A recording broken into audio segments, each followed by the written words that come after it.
Alright guys, so welcome to the other part of the experiment 1 measurement. For this one here, we'll be looking at the measurement of weight using a pan balance. Alright, so for this one here, let's look at the measurement of weight of water for this experiment. Now the experiment is quite simple. First things first, you'll be given a cylinder that is empty and you'll be asked to measure the weight of the cylinder using the pan balance. So on measuring the weight of the empty cylinder, you'd get that the value is about 114.73 grams. Also, the cylinder will now be filled with water and you'll be asked to measure the weight of the cylinder and water combined. So if you measure that, of course, the weight will increase because of the addition of water, and the weight will now be increased from 114.73 gram to 211.69 gram.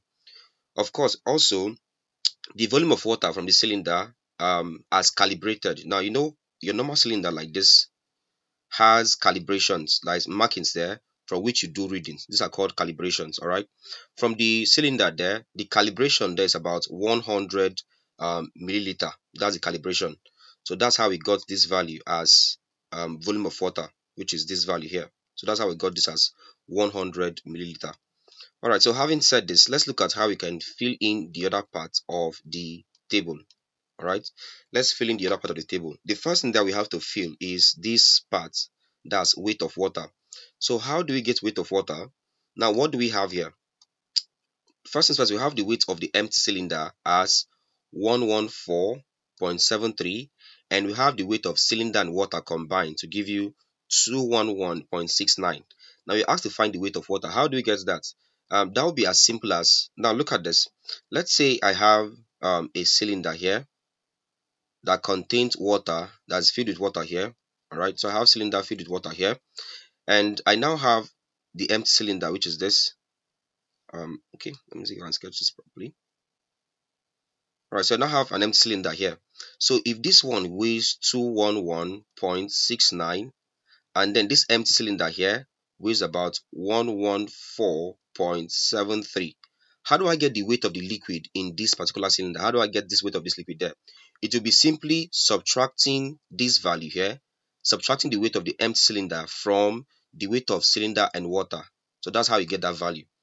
So what I'm trying to say now is this. I'm trying to say that to get the value of the weight of water, the weight of water will be simply be equal to the weight of cylinder and water, which is 211.69, minus the weight of empty cylinder, which is 114.73.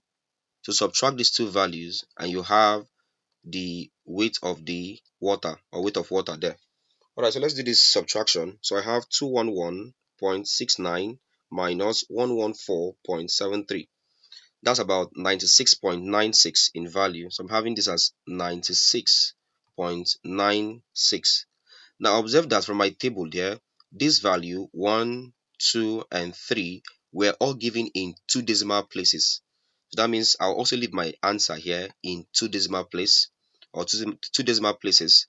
Weight of water becomes 96.96 in grams. So I have this. All right, so we're done with that one there. That's C. Let's look at D. D says we should find the volume of water, assuming that 1 gram of water is equal to 1 milliliter. So let's find the weight of water, assuming that 1 gram is equal to 1 milliliter. Now, here's what we have. We have that if 1 gram is equal to 1 milliliter, what does it mean? It means that 2 grams would be equal to what there? 2 milliliters. In the same way, 5 grams will be equal to 5 milliliters. So it means whatever our value is in gram will be the same value in milliliters. You can see whatever value we have in gram will still have the same value in milliliter. So for us to find the volume of water, we'll just look at the weight of water there in grams, which is 96.96. This same value here comes as your volume in milliliter. That means the volume of water here will now be 96.96 milliliter due to this conversion, that 1 gram of water gives you 1 milliliter. Alright, our last task here will now be to find the percentage error of item E.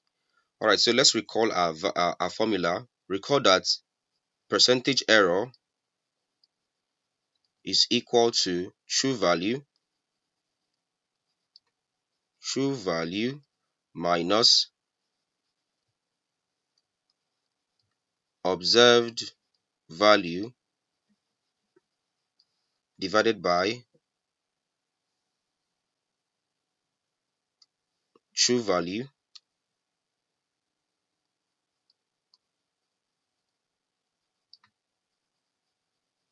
times 100%.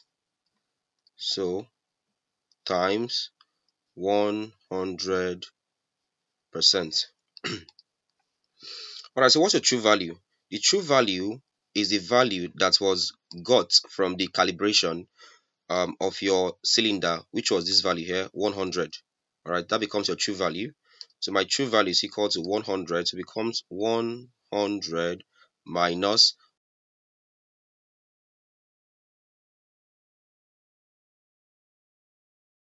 observed value would be the volume as we got from our calculation, and the volume of water here, as you can see, is 96.96.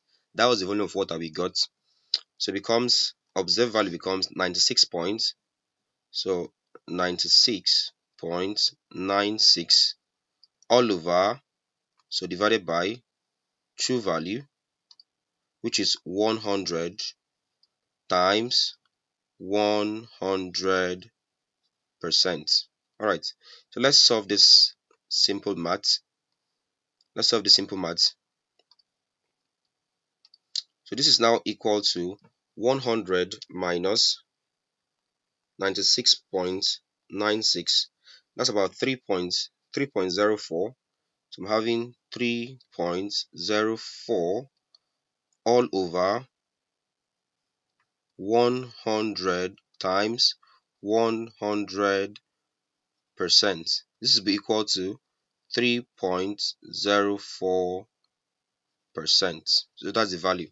So my answer is there is 3.04%. So error in the value of item E is 3.04%. So I'm having 3.04%. Alright. Alright, so this is how we fill this table. So with this now, we are done with experiment 1, which is measurement. If you enjoy this class, make sure you like this video, leave a comment in the section to let us know if you understand this video, and if you'd like to see more content. All right, so make sure you like this video, leave a comment, and of course subscribe to the channel and hit the bell icon so you get notified whenever we upload a new video. And finally, make sure you share this video to your friends. Thank you very much and see you in the next class.